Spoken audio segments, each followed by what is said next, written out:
Hello बच्चों, आप लोग स्वागत है आप लोगों का अपने channel Bhim agree coaching centre. तो बच्चों, पिछली वीडियो में हमने द्रव्य और उसका अवस्थाएं और उसका वर्गीकरण के बारे में पढ़े थे। आज हम उसी के आगे का चैप्टर पढ़ेंगे जो भौतिक और रासायनिक परिवर्तन है। तो आइए देखते हैं भौतिक और रासायनिक परिवर्तन क्या होता है। तो सबसे पहले हम पदार्थ के भौतिक परिवर्तन के बारे में पढ़ेंगे। तो सबसे पहले भौतिक परिवर्तन।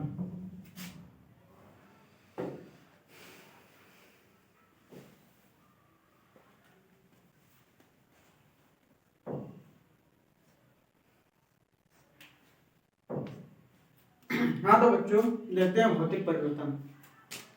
भौतिक परिवर्तन वे परिवर्तन होते हैं जिसमें पदार्थ के मूल अवस्था में कोई परिवर्तन नहीं होता है तथा इसमें कोई भी नया पदार्थ नहीं बनता है। यदि पदार्थ की मूल अवस्था में परिवर्तन होता भी है तो कुछ समय के लिए होता है और उसके जो परिवर्तन का कारण होता है उसमें जो परिवर्तन का कारण होता है उसको हटा देने पर पदार्थ अपनी पुनः मूल अवस्था में आ जाता है। इसको डेफिनेशन के रूप में कैसे लिखेंगे देखते हैं।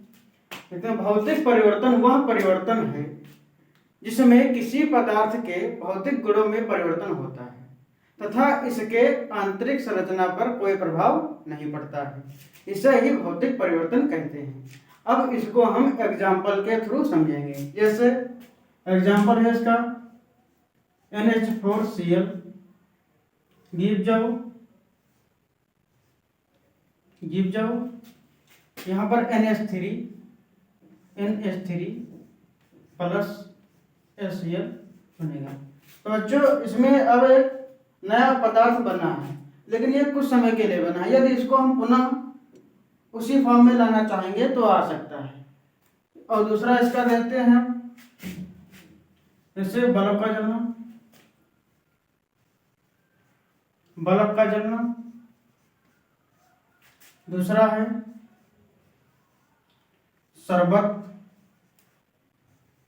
शरबत बनाना। तीसरा है नमक का जल में घुलना। ये आपके भौतिक परिवर्तन के एग्जाम्पल हैं। परीक्षा में सीधे सीधे यही पूछ लिया जाता है कि बल्ब का जलना किस प्रकार का परिवर्तन है, तो आपको भौतिक परिवर्तन ही लगाना है। और पूछा जाएगा शरबत बनना किस प्रकार का परिवर्तन है, तो शरबत बनना भी एक भौतिक परिवर्तन है। और दूसरा देखते हैं, इसको स्किप करते हैं।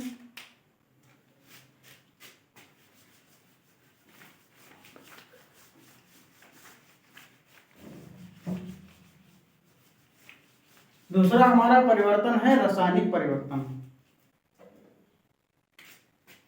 दूसरा कौन सा है? रासायनिक परिवर्तन। रासायनिक परिवर्तन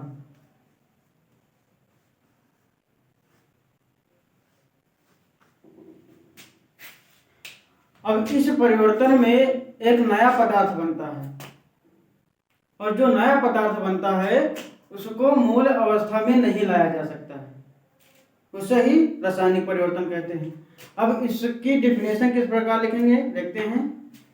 रासायनिक परिवर्तन वह परिवर्तन होता है जिसमें पदार्थ के रासायनिक गुण में परिवर्तन होता है और इसके आंतरिक संरचना भी बदल जाती है।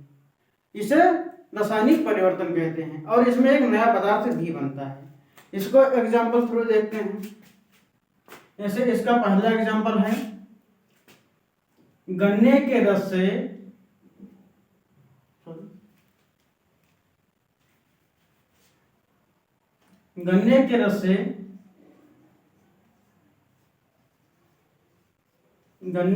से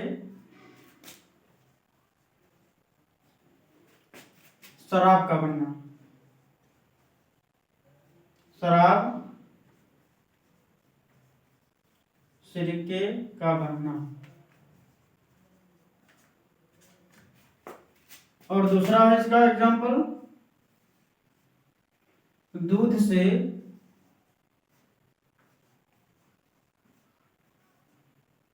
से दही का बनना। और तीसरा है, जो बच्चों हम सांस लेते हैं, सांस में ऑक्सीजन का प्रयोग करते हैं, सांस लेना भी एक रासायनिक परिवर्तन है। जैसे सांस लेना ये भी एक रासायनिक परिवर्तन है। चौथा देखते हैं। हाँ, चौथा है जैसे लोहे में जंग का लगना। लोहे में जंग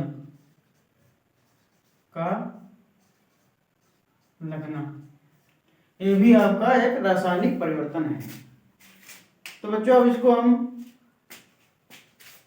निवेश करते हैं और आगे हम रासायनिक तथा भौतिक परिवर्तन में अंतर पढ़ेंगे, वहां से बहुत ज्यादा ही क्लियर हो जाएगा। तो आइए देखते हैं भौतिक तथा रासायनिक परिवर्तन में अंतर। एक हम चार्ट बनाते हैं, एक तरफ लिखते हैं भौतिक परिवर्तन, दूसरी तरफ लिखते हैं रासायनिक परिवर्तन। इधर लिखते हैं भौतिक परिवर्तन,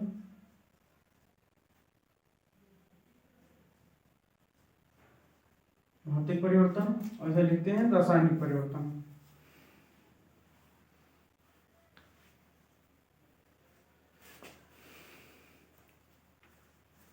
रासायनिक परिवर्तन तो देखते हैं। पहला है इसका भौतिक परिवर्तन में पदार्थ के केवल भौतिक गुणों में ही परिवर्तन होता है। पदार्थ के भौतिक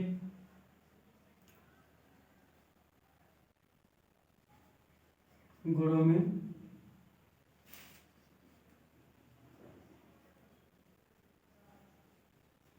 परिवर्तन होता है। इसमें का पहला है रासायनिक परिवर्तन का, इसमें रासायनिक गुणों में परिवर्तन होता है। पदार्थ के रासायनिक गुणों में परिवर्तन होता है। पदार्थ के रासायनिक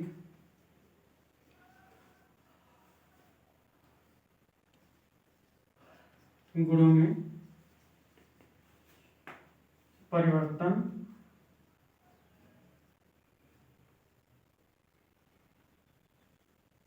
होता है। दूसरा है भौतिक परिवर्तन को अस्थायी परिवर्तन भी कहते हैं। भौतिक परिवर्तन को अस्थायी परिवर्तन कहते हैं। अस्थायी परिवर्तन कहते हैं क्योंकि इसमें पदार्थ के आंतरिक संरचना पर कोई भी प्रभाव नहीं पड़ता है और इसमें मूल पदार्थ को पुनः प्राप्त किया जा सकता है, इसीलिए इसको अस्थायी परिवर्तन कहते हैं। और इसमें दूसरा है रासायनिक परिवर्तन का दूसरा पॉइंट है, यह एक स्थायी परिवर्तन है।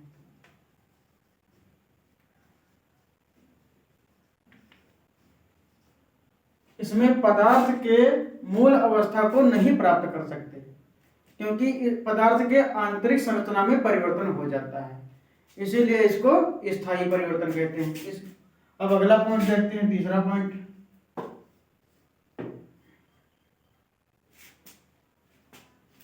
इसमें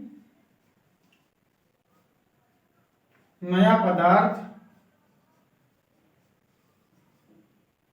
नहीं बनता है। भौतिक परिवर्तन में नया पदार्थ नहीं बनता है और रासायनिक परिवर्तन में नया पदार्थ बनता है। इसमें रासायनिक परिवर्तन में इसमें नया पदार्थ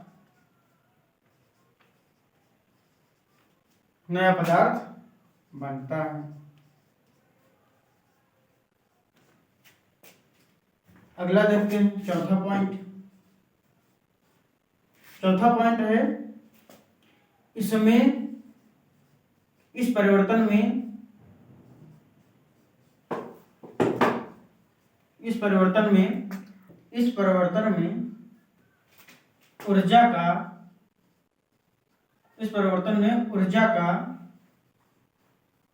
परिवर्तन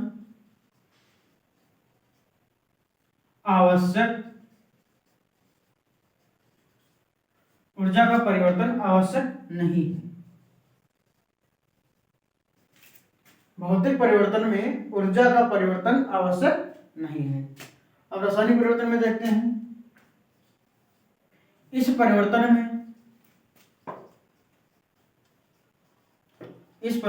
में ऊर्जा का परिवर्तन आवश्यक है। भौतिक परिवर्तन में ऊर्जा का परिवर्तन आवश्यक नहीं है, और जबकि रासायनिक परिवर्तन में ऊर्जा का परिवर्तन आवश्यक है, तभी तो नया पदार्थ बनेगा। अब आगे और देखते हैं, इसको पहले हम मिटाते हैं, आगे और अंतर देखते हैं।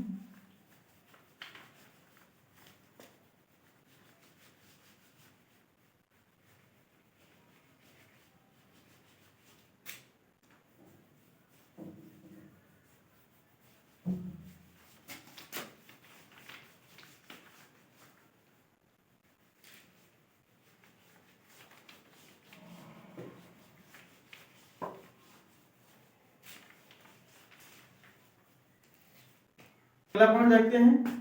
भौतिक परिवर्तन में पदार्थ के आणविक भार में परिवर्तन नहीं होता है। दोबारा से देख लेते हैं। भौतिक परिवर्तन में पदार्थ के आणविक भार में परिवर्तन नहीं होता है। जैसे आणविक भार में परिवर्तन नहीं होता है।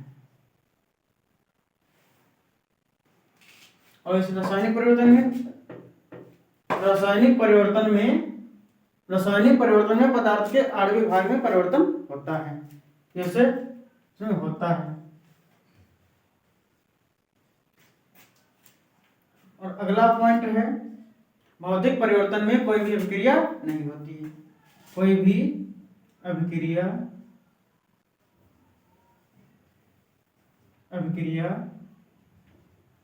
नहीं होती है। और जबकि रासायनिक परिवर्तन में अभिक्रियाएं होती हैं, अभिक्रिया इसमें होती है।